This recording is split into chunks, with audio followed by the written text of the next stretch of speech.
This is a conversation with award-winning fiction and nonfiction author and editor Julie Czerneda. Today I have Julie Czerneda on the line, and Julie is an author and a biologist, which we will get into at some point. You write fiction and nonfiction, and you also edit. Is that correct? Guilty on all counts. Yay! So, Julie, thank you so much for talking with us today about all of your wonderful books. We'll talk about a few in depth and go over as many as we possibly can so we can give our listeners an idea of what they can expect when they pick up one of your books. Well, thank you very much, Jeanné. I'm looking forward to this. It's always a pleasure to talk to people about my work. I don't necessarily do that often. I'm mostly busy writing it. Yes, and we are definitely going to go into how busy, because it seems like you are constantly writing. Well, I'm sure my editor would love me to think that, but I write as much as I can. I do. Okay. First of all, you are in Canada. Yes, I am. I live just outside of Ottawa, in fact, so on the eastern seaboard-ish. All right. And are you a born and bred Canadian? Yeah. As were my parents, although after that it gets a little bit foggy.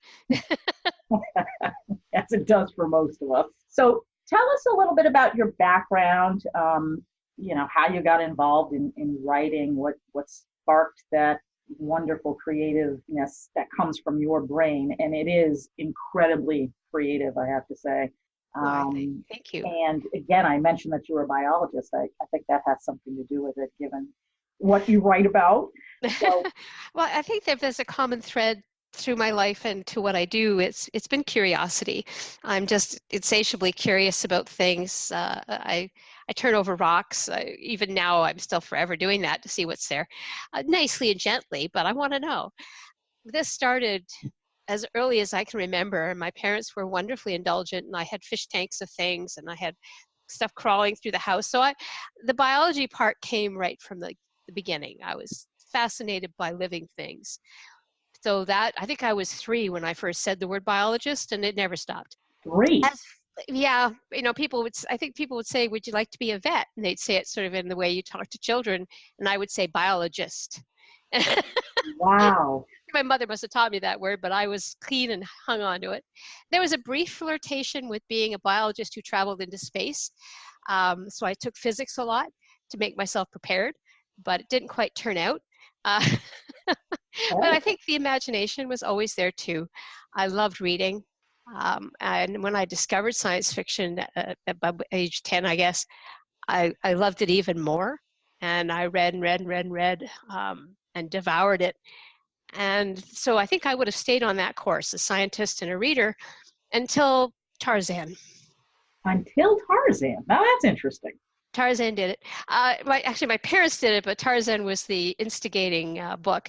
My father would bring me home a book on payday. He would stop at the bookstore and he would buy, a couple of paperbacks for me and bring them home. And he wanted me to read the pulps. So they started, reproducing stories like Doc Savage. I have all those. John Carter of Mars, all those. C.S. Lewis. He brought me home Tarzan, book 1. And I read it, and I loved it. It's got all this jungle stuff. It's got this intrepid hero. It's got this intrepid heroine. It's wonderful. But it ends badly. It ends so badly, I came storming out of my room, according to my parents, threw the book, which I never do. And I say, how can the weenie cousin get the girl and all the things? And it's just horrible. And my mom said, with the wisdom of mothers that I hope I always keep, fix it. And she gave me her typewriter. And I went back in my room and I pounded away for an hour and a half, and I wrote 1 page of brilliant prose that was absolutely dreadful, in which Tarzan wins. And then my dad gave me book 2, because it was I'd never experienced a book that was carried on, like a cliffhanger carried on. And he said, here's book 2. And I loved it, but I loved my ending too. And I just kept going. It's a very powerful feeling to discover you can actually take a story and go with it. And I think, looking back now, I guess that's fanfic is what I was doing, but it was more fanfics. I love that. Absolutely love that. Your mother was so incredibly smart to say, well, fix it. Yeah. Oh my gosh, she was. Oh yeah. I just never stopped. I was just always, I would write, in the seams and cracks of everything else. And later, as I became a practicing scientist, I actually would just continue my experiments in my stories. So it was just always fun. I can't say I was ever driven to be, like many people have this story they have to tell. I have, and always had, no end of stories I wanted to be in and play with and see where they went. So I was always writing because that's what you did to put stories down on paper and come back to them. And to make them look more important, I would crunkle each page. So when you lay it flat, it looked like about 3 pages. So I have these, file folders full of crunkled paper. But it was the process, the creation that I found most fun. I wasn't one of those people that said, I want to be an author. And in fact, I was a nonfiction author before I even had a glimmer of a thought of being a fiction author. Now, did you start writing nonfiction first, or did you start editing nonfiction first?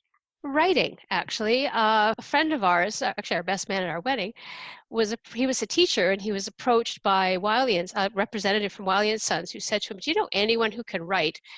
Because we can't find enough writers to write science textbooks. And he remembered that, of course, I would sit there plunking at my typewriter on my novel that I wasn't actually ever going to finish. And he said, oh yeah, I know a writer who's a scientist. So they called me and said, would you do a sample for us of, this? And I went, oh, no problem. So I wrote them a sample. I think it was for blood flow, and it was aimed at grade 9. And I used toothpaste and all kinds of analogies.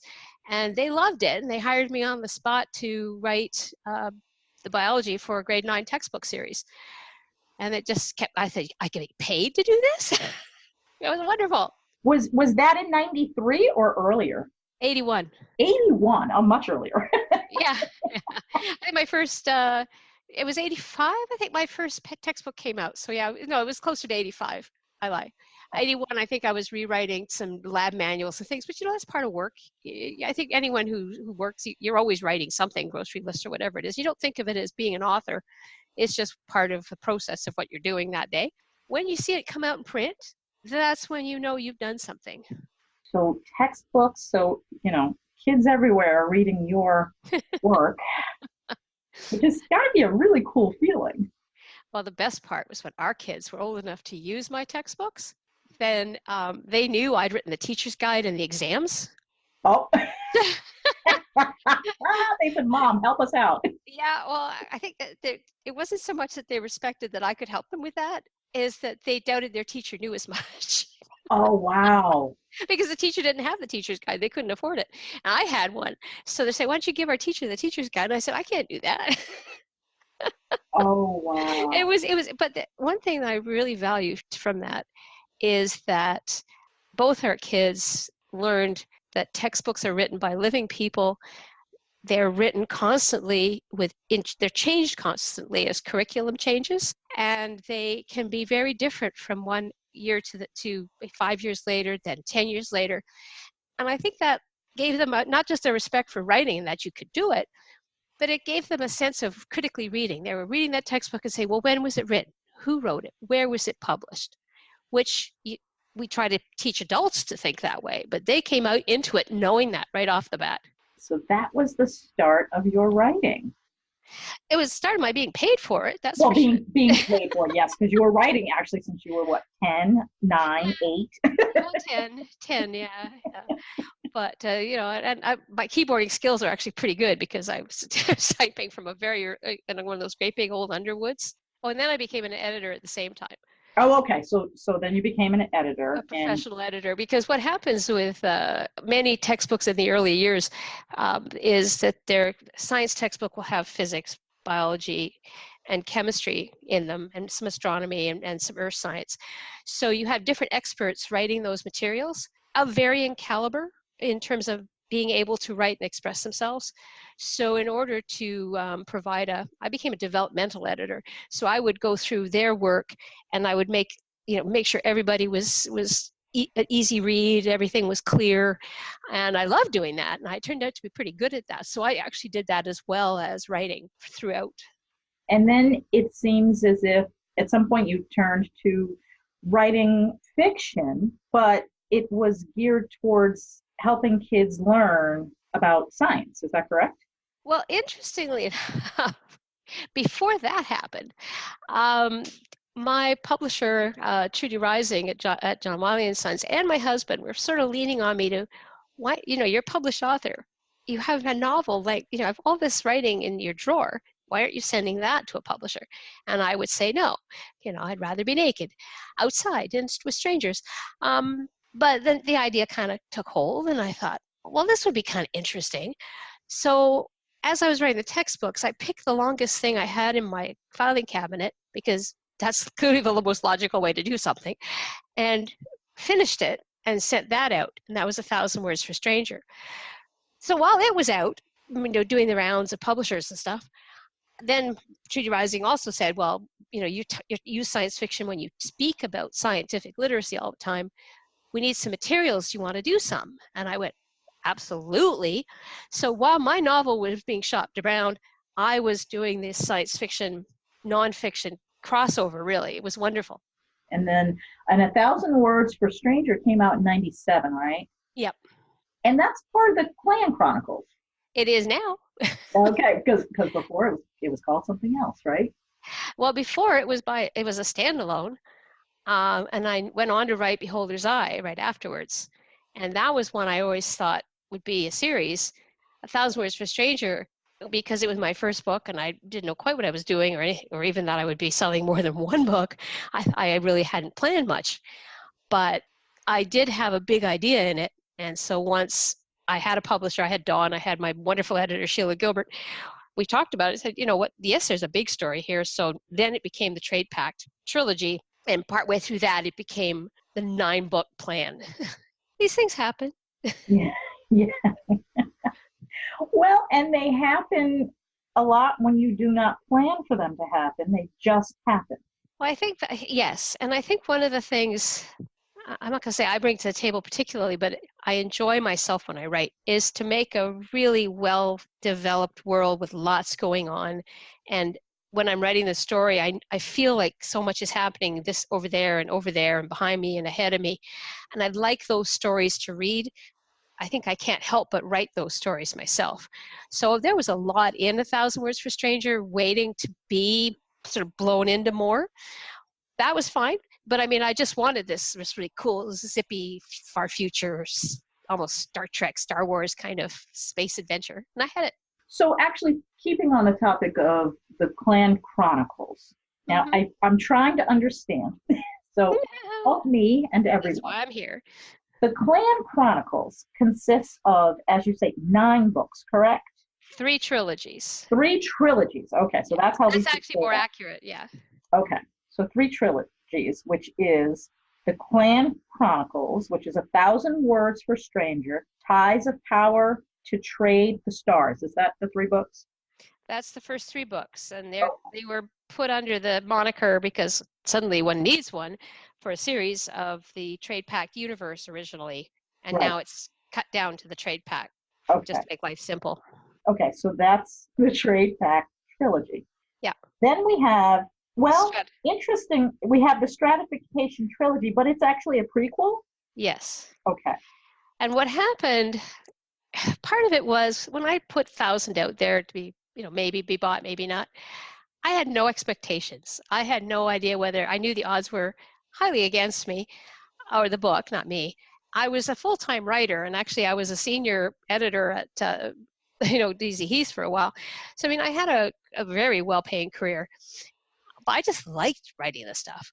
So I just tossed 1,000 out to see what would happen. And it was as if I'd never really paid attention to what writing fiction would be, or how much, that people would actually want it, and they'd actually want more. That was not on my radar. So I learned that this was going to happen. I discovered it as I lived. And all of a sudden I thought, okay, now I know how to tell this story. And to tell this story, I have to now really ground it in the hard SF side. And that's what stratification does. Because I allude to the power of the clan, the alien species. I talk about what consequences are of them breeding themselves into extinction. I don't show how that could happen. So I went back and I wrote a prequel series to lay it out for everybody. Okay. and have a lot of fun. And that trilogy consists of Reap the Wild Wind, Hmm. Riders of the Storm, which I have to stop there and ask you, are you a Doors fan? Oh God, it was nothing at all related to their title. I don't know how many people sung that song to me when I walked into books signings. So No, everybody has it was that. a coincidence. It's not that I don't like them. It's just no, it was not meant to be the song. Okay. And just, so actually the title of that song is actually Riders on the Storm, I not know. of the storm. So, I was so much different. but it did bring it instantly to mind when I read that title. You aren't alone. And then the third one is Rift in the Sky. Yes. So that is the Now, prequel. I'll pause right there and say part of what happens is that because I was an editor before and that I worked in development, I worked in production, I worked in all those phases, I really understood the design of the front cover. And A Thousand Words for Stranger has a beautiful design using the T and the S. So every book after that had to have a T and an S in the trade pact. So Oh, ties of power, or some kind of powerful, the T and the R for these guys. And then when I got to the stratification, I thought, well, I better do the same thing. So I had Reap, and I had so all the R titles. And so anyway, this led me to a lot of trouble with the finale trilogy, and we can get into that later. It well, was on purpose. now is that the reunification series? Yeah. Okay. So there we have G's. Is that correct? You have G's, and I have notebooks full of all the possible G words that you could use in a title that would have meaning and significance. And oh my goodness, did we struggle? Well, you have This Gulf of Time and Stars. Yes, that one was easy. That one worked really well. That's what got me in trouble. Oh, okay. Then you have The Gate to Futures Past That took a lot of work. and To Guard Against the Dark. Yeah, that one was, I wanted that sense of time. I had this space and all these areas, and I just worked and worked and worked and worked.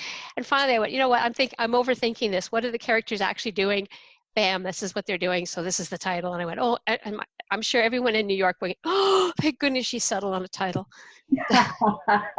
Oh gosh. And of course we have to clarify that you're saying New York because that's where Daw is, right? No, yeah, they're in New York. But actually, interestingly enough, when they first wanted something for the first trilogy trade pact, I said, let's call it the Clan Chronicles.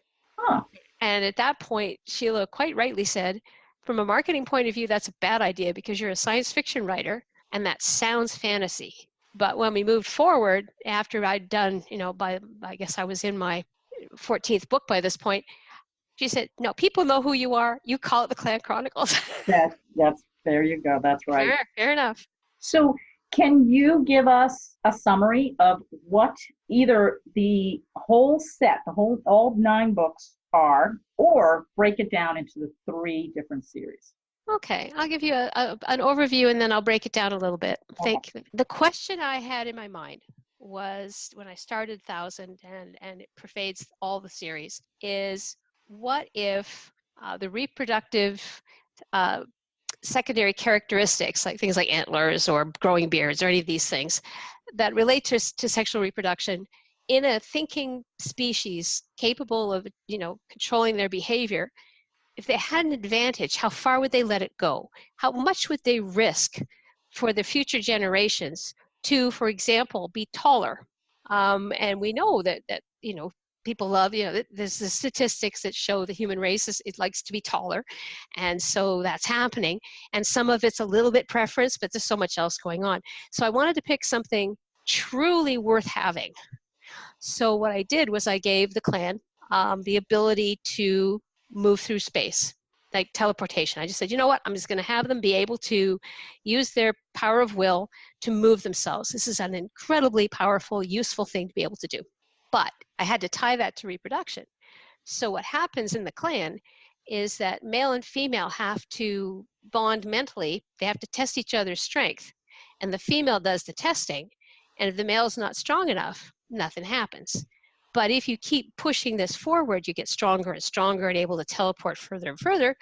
Eventually they reach the point, as in 1000, they've reached it, where the females, the choosers, are so strong, any male who comes near them who could be a mate, they kill him. Oh. And that's where they start. So their species is spiraling into extinction. There's not very many of them anyway. And so this is where they meet humans, and it's what's first contact, and humans have a little bit of this ability, but not a whole lot. And can they maybe intermingle? This was one strategy. Maybe they could do this. Could they use some kind of reproductive technology that humans possess? There's a bit of that. So that was my question. I also really, really wanted lots of aliens, lots of starships, really cool, fun things to happen. So that's the setting. Wow. So that's 1,000 Words for Stranger. And you can see it is a big story. But the first book, 1,000 Words for Stranger, is basically Syrah, who's the most powerful clan female ever born. She's the sort of the death knell for their race. She's suddenly out there, and she meets Morgan, who's has this wonderful old shabby spaceship. Yay!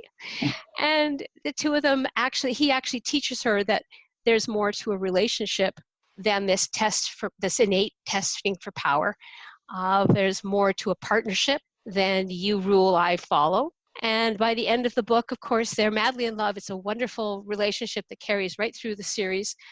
And she just basically walks away from her kind and says, I'm not going to breed with you because this would be bad for us. We should just stop. Of course, that's not going to happen. Nobody's going to just say we're going to just stop. But I did sort of abandon the clan at the end of 1,000 Words for Stranger. But then I realized I'm going to go back and I'm going to solve this. Answer this question. What will happen to them? So that's the overview of the whole thing. Okay. So you can read them in any order. I wrote the trade pact first. And I wrote the trade pact second and third book already knowing that I was going to be developing the bigger story. So really it's more about Syrah and Morgan and how they actually manage to become a couple in every sense, despite her instincts and despite his being human, and all the things that happen around them as everyone else is trying all kinds of other things that aren't going to work. So it's basically the middle of the sandwich, so to speak. But the stories in stratification are about how the clan got into this position in the first place. Not just so that their power is killing them, not only how they managed to use their power to teleport, but how they even met humans in the first place. So I start with a very alien kind of setting. It's definitely first contact stratification, and it's all about Syrah's grandmother, Errol de Sark, and how all of that comes into play. So it was really great fun laying all that groundwork. It's also technically very challenging because I had to make sure everything was there. And it's fun. There's a theme in my stuff. There's a lot of fun in there too. Well, you know what? I would hope it's fun. I would hope it's fun. Otherwise, why do it? Well, it's true. And I think the other thing was that I was writing it much later in my career. I mean, it was 17 years later. And I had to go back to my very first book and analyze it, find all the things in it, say, why on earth did I say that? But now I have to account for that. All this sort of thing. So that taught me a lot too about writing. Yeah, there's your prequel. And then you round it all out. Then I end it, yes. I didn't want to say end it because well, the reunification series. Yeah, well, yeah.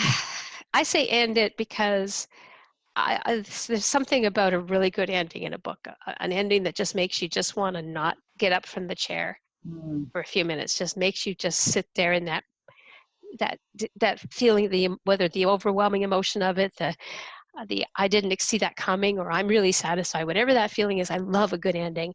And I wanted the Clan Chronicles to ultimately answer the question I was asking, what was going to happen to the clan? How could anything good come of this? And I wanted an ending. So I knew I was going to have to go into some fairly dark places. So I actually chickened out and didn't write it for 5 years. But I'm really happy with it. Again, it has fun in it too, but it is darker. I mean, things do go really badly. Everything you can imagine about a secretive alien race being discovered happens. And, they have to find the truth. They have to find out what they were, who they are, what they're going to be, and are they going to be with humans at all? Is she going to be with Morgan at all? I mean, all of this was in there, and I'm really, really proud of the result. I really love the series, but it's a tough one. Well, I was introduced to your writing with a turn of Light. Which is a completely different thing. And what I wrote, It, because I wasn't ready to write reunification. oh, okay. So I this wanted was to go to a happy place. this was your procrastination book. It sure was. Well, it was an amazing procrastination book. Thank you. I absolutely adored this book. And it's a big book, just so It's a big book. everybody, I mean, don't be too overwhelmed when you get it and it weighs 10 pounds. Yeah, it's a good doorstopper, that one. Yeah, yeah. And the cover is beautiful, but all of your covers seem to be beautiful. Sheila and Betsy at Daw, they care so much about the art. So does, everyone involved there. But yeah, I'm a Matt Stawicki. This was his first cover for me. And no, I lie. He did the other ones for me. Did he? I'm getting my order mixed up here. But yes, this is a Matt Stawicki cover, and he did such a good job. Definitely. So just to give people an idea of what you can do as a writer, you create these worlds, which we've already heard because we were just talking about the Clan Chronicles and all of that, which is clearly a whole different world. But you actually go beyond creating another world. You create a whole new language. And that language, it can be very complex, but you get into it, and the next thing you know, you're speaking this language yourself. I don't know if I've ever read another writer that has done that in a way that I actually get it. Wow. And you get right into that story, and talk about a story where you just sit, after you finish it, and you just sit there and you go, wow. Oh, thank you. Well, it's interesting because I had no idea if I could do it. I just had this, I wrote the first paragraph of Turn of Light, years, 20, 30 years ago in a notebook, and I just left it there. And every once in a while, I would think about it a little bit, and I would write a little more in the notebook, in a fountain pen. I was very artsy about it, and I put it away. And so when it came time to plunge into either reunification or something else, and I talked to Sheila, I said, I got this fantasy. And she said, you need to get it out of your system. And I said, I'd like to try. So she was very kind, bought the book, and waited 3 years for me to finish it, because it was unlike anything I'd ever done before. And the language, as you say, was a huge part of that. The language had to be right. Well, it was to me. As the reader, I thought, you just fall in love with these characters too, and you just can't forget them. I mean, that's part of the whole. At the end, you just sit there because it's almost like I was in mourning. Well, thank you. No, they can't stop. Well, interestingly enough, about the first thing that Sheila said after she'd read it was, I write down what she says to me on our revision phone calls, and she read it, and there was this pause, and she said, I don't know what this is, but I love it. And she never says things like that. I thought, well, this sounds promising. And then she said, is there more? Yes. And I knew, you don't build a world like that and not want to be in it either. I loved writing it. And I said, oh, yes, there can be more. So right off the bat, about another, what was it going to be? 5-book set. So. And which makes me very happy. Thank you. I love it too. I wanted a book that even I do it. I just pick it up and I open it any old place. I sit down and I read 3 or 4 pages and I feel better and I walk away. It's just meant to be comfort food. It's just my version of, this is what I want from fantasy. I want fantasy to make me think, feel wonder, feel emotional, just those things. I don't want fantasy to scare me, stab me in the heart, and run over all my friends. I don't want that. And people that have read it will understand what I'm about to say, but I want a house toad. They were my best thing. Well, I made house toads for all the signings I did that first year to leave at the bookstores or at the conventions or wherever. So there are house toads now in quite a few places that quite one of a kind. And my house, of course, has quite a few house toads. And Daw sent me this wonderful house toad. Betsy found it. It was waiting on the doorstep on Christmas Eve. Oh, that's great. So house toads are, yeah. Who would not want a house toad? They are wonderful creatures. I just love them to death. Thank you. Well, I think toads just don't get enough time on the literary page. So And then you followed it up with A Play of Shadow and another, okay, I need more, which again, you just said it's going to be, 5-book series. So yay. And that was another, like I said, another fabulous tale. Now, this one, not quite as big. no, no. It's. I think I'm not gonna say it's half the size. I've got them side by side, but then again, maybe they played with the paper. Uh, Yeah, no, it's definitely it's smaller, maybe 4 pounds.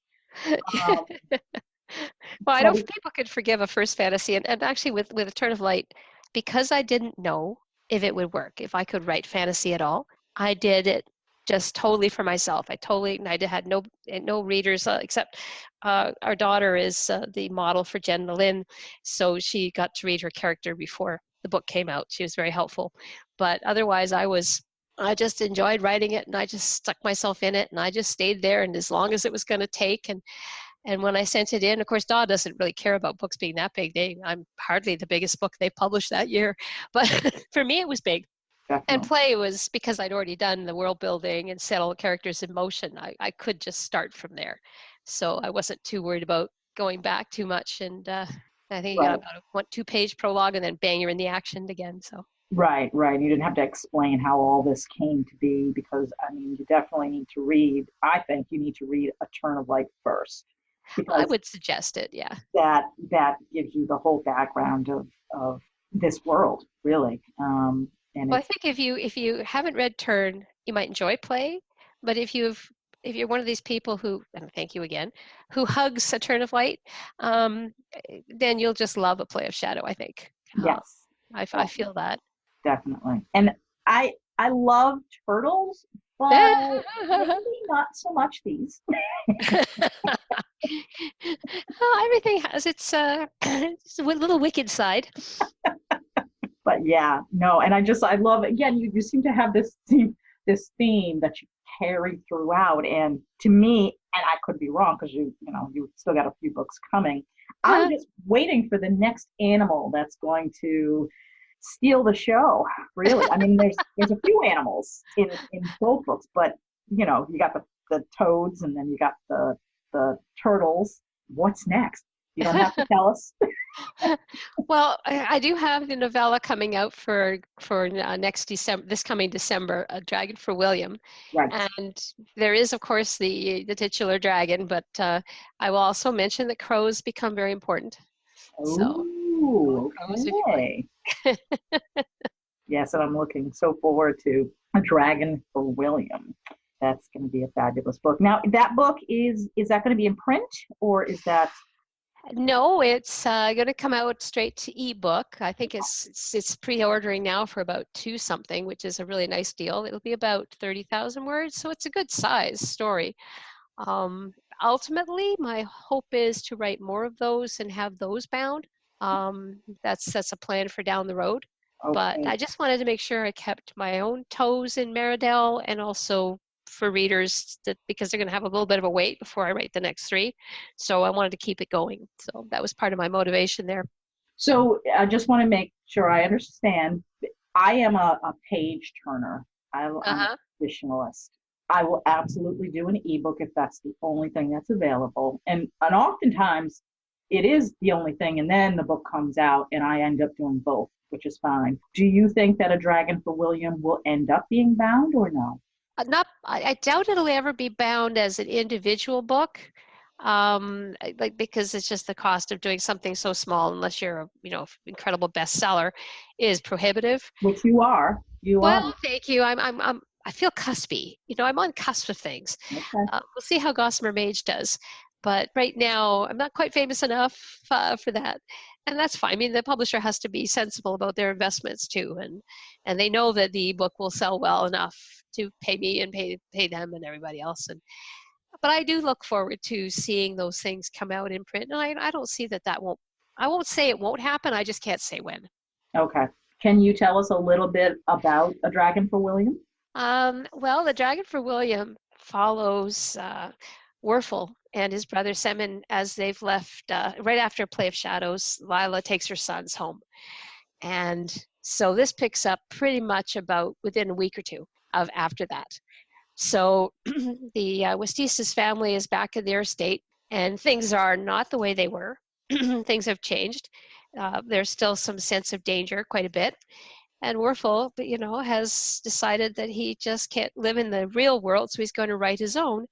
And when he writes his own, he writes about a dragon that's a friend of a boy named William, who, of course, we know is probably meant to be Werfel. And the trouble is, the dragon that he imagines looks a great deal like a dragon that he shouldn't. So one that could actually be real. So that's the part of it. I do have a little bit I could read for you if you like. If you would like to do that, that sounds great. It's about 1 page. Is that okay? Go for it. All right. Vorkun, once the easternmost city of Roth and newly become the most westerly of Asnor, spilled down mountainsides to the bank of the mighty Lilum. The river periodically spilled back, and the people of Vorkun, being as stubborn as they were short of level ground, responded by building atop whatever had been damaged by flood. The result was a picturesque series of riverfront towers, connected by massive arched bridges and overlooked by snow-topped peaks, and a twisted maze of dark streets and alleyways stinking of wet rot. Locals claimed to relish the smell, though the wealthy escaped in winter to estates in those mountains. The river might have shaped Vorkun, but its causeway kept it vital. The raised road of well-fitted stone followed the Lilum's course to cut like a wavering knife through the city, built in happier times, the road, when trade flowed freely between neighbors and Vorkun was more market than bastion. A road maintained in recent times so Rothan troops might reach the border at speed, should the snarling and deadly little squabbles with Asnan come to all-out war. A small hand slapped a walnut down on the causeway, collapsing a tidy pile of painted pegs. I win! Careful, Weed, you'll break it. I didn't, and I win. Brown eyes and gold locked over what was, in minute detail, Vorkun. With this, Simmons snatched the walnut from his younger brother and stared. Painted red eyes and a row of jagged white teeth stared back. What's it supposed to be? The word dragon trembled on Werfel Westis's lips. Dun, dun, dun. Yay! So I'm enjoying writing it a great deal. It's really fun to go back to a play of shadows and to see what's going on, and also to lay hints for the next the remaining books, where there'll be a lot more traveling, a lot more distant places. So Ooh. yes. Wow. Jen gets to go places. That's awesome. She does. Well, she's discovered she's got her door. It's not Right. the perfect door, but it certainly works. Right. And I have to say, the title, A Dragon for William, Mm-hmm. actually, you know what, I was thinking, of course, of Will, Ah, yes, that's true. That would be a good play on words too. who is also Wisp.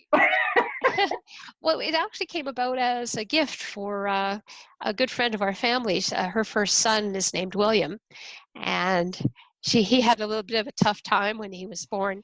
And so I said, well, for a present, I'll write him a story. And I thought, well, I'll write a story called The Dragon for William. And then I thought, but I could set it in Mirrodale. And so things escalated from there. Nice. That's a wonderful gift. So that's a novella. And actually, let's talk a little bit about that. What exactly is a novella? What makes a novella a novella? Well, it's long enough to take months to write, for me, but not enough to, and you have to do about as much world building as you would do for a book. So it's got a good chunk. I mean, it's not like a short story to me really just is one problem, one situation. How quickly can you get the reader into it, get it intense, and then resolve it? 5,000 words sort of thing. A novella is a much nicer chunk of story. I mean, you get time to take some side trips, you get time to explore different ideas, but you still are really just resolving one major problem with maybe some extra little bits going in. It should be less than 30,000 words roughly to be a novella. And they used to be a lot of books way back when that came out that length.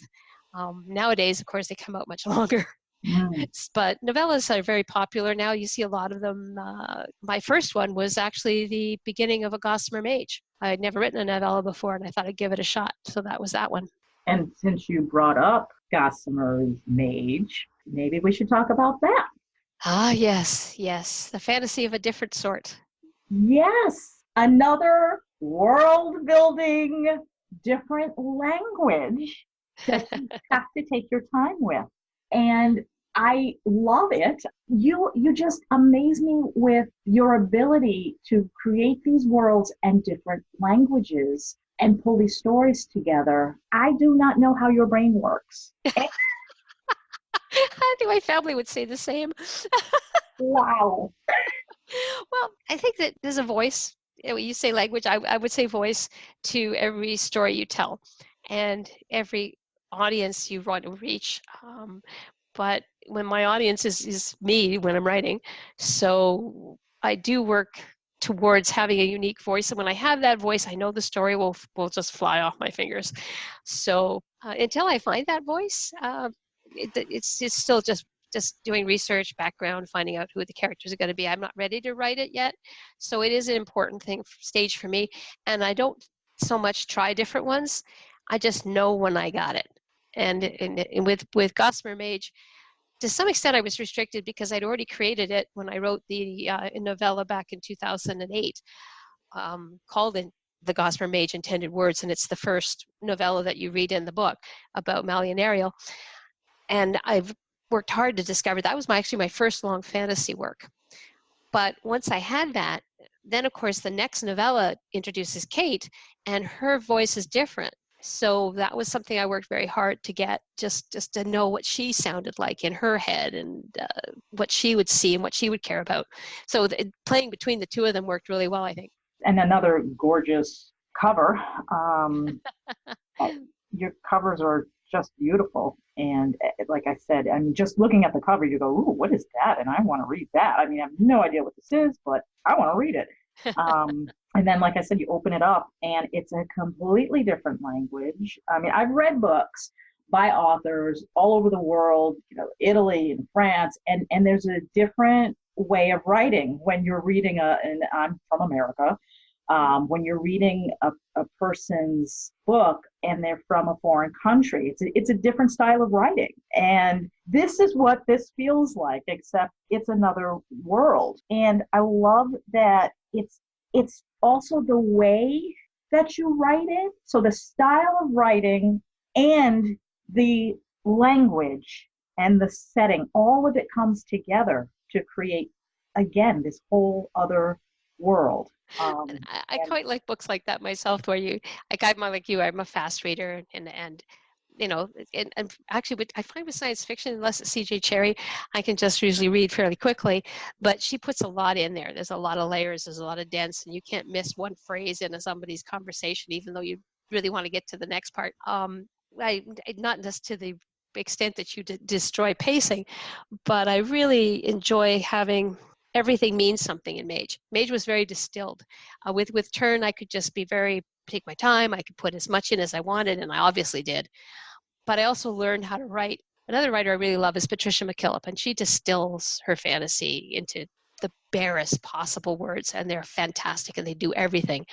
So for Mage, I wanted that flavor of how much can I get across in one sentence instead of 3 paragraphs. So if it's complicated, probably that's why. Okay. Yeah. I'm asking the reader to do a lot of the work in Mage. Yeah, yes, exactly. I do find myself working pretty hard, but I'm a reader, so that's okay. It's a partnership. I mean, the books have to be read. If they're not read, then they don't live. Yes. The other thing I will say is I'm a person who rereads favorite books. As I said, I reread Eternal Light every once in a while just for the fun of it. Not so much my own stuff usually, but Turn's different. With Mage, when you get to the end, and this is not an encouragement to just go to the last page, everything should change. So when you read it the second time, it will not be the same book. And this was another deliberate, I don't want to say crafty thing. I wanted that. I thought I knew what was happening. Feeling, I want readers to, not to cheat the reader, but to get to the end and say, oh my God, right. Of course, but I did not see that coming.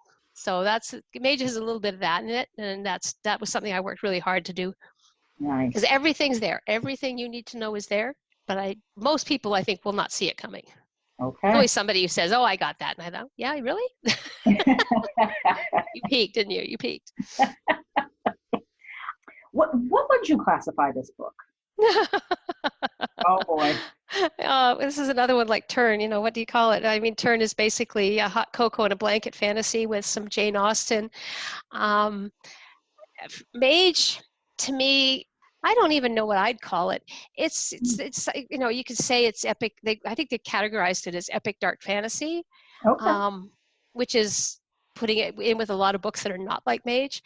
But it's a standalone. It's a one unique story that I wrote deliberately that way, and it's gee, I don't even know what I'd call it. I really love it. I'm really proud of it. I'm excited to see what people think of it because it is so different from what I've done before, which makes it even harder to categorize. Okay. See, and I would put Turn of Light and the play that whole series. I would put that squarely, I think, in fantasy. Oh, absolutely, yeah. But yeah, But they're definitely all fantasy. In Mage, there's no magical beings in the sense of elves and anything like that. So it's not high fantasy as you might categorize it. And it's certainly not anything set on this world. So there's that's gone. hmm, I will just call it an original work of fantasy and just see what people call it when they come back at me because people will have things they say back. right, right. And so maybe actually you might have just created a whole new category for books. Thank you. I think that would be very nice. Could be it right there. So, just to let the listeners know, Gossamer's Mage is available now for you to read, so pick it up. This concludes part one of a conversation with award-winning fiction and nonfiction author and editor Julie Czerneda.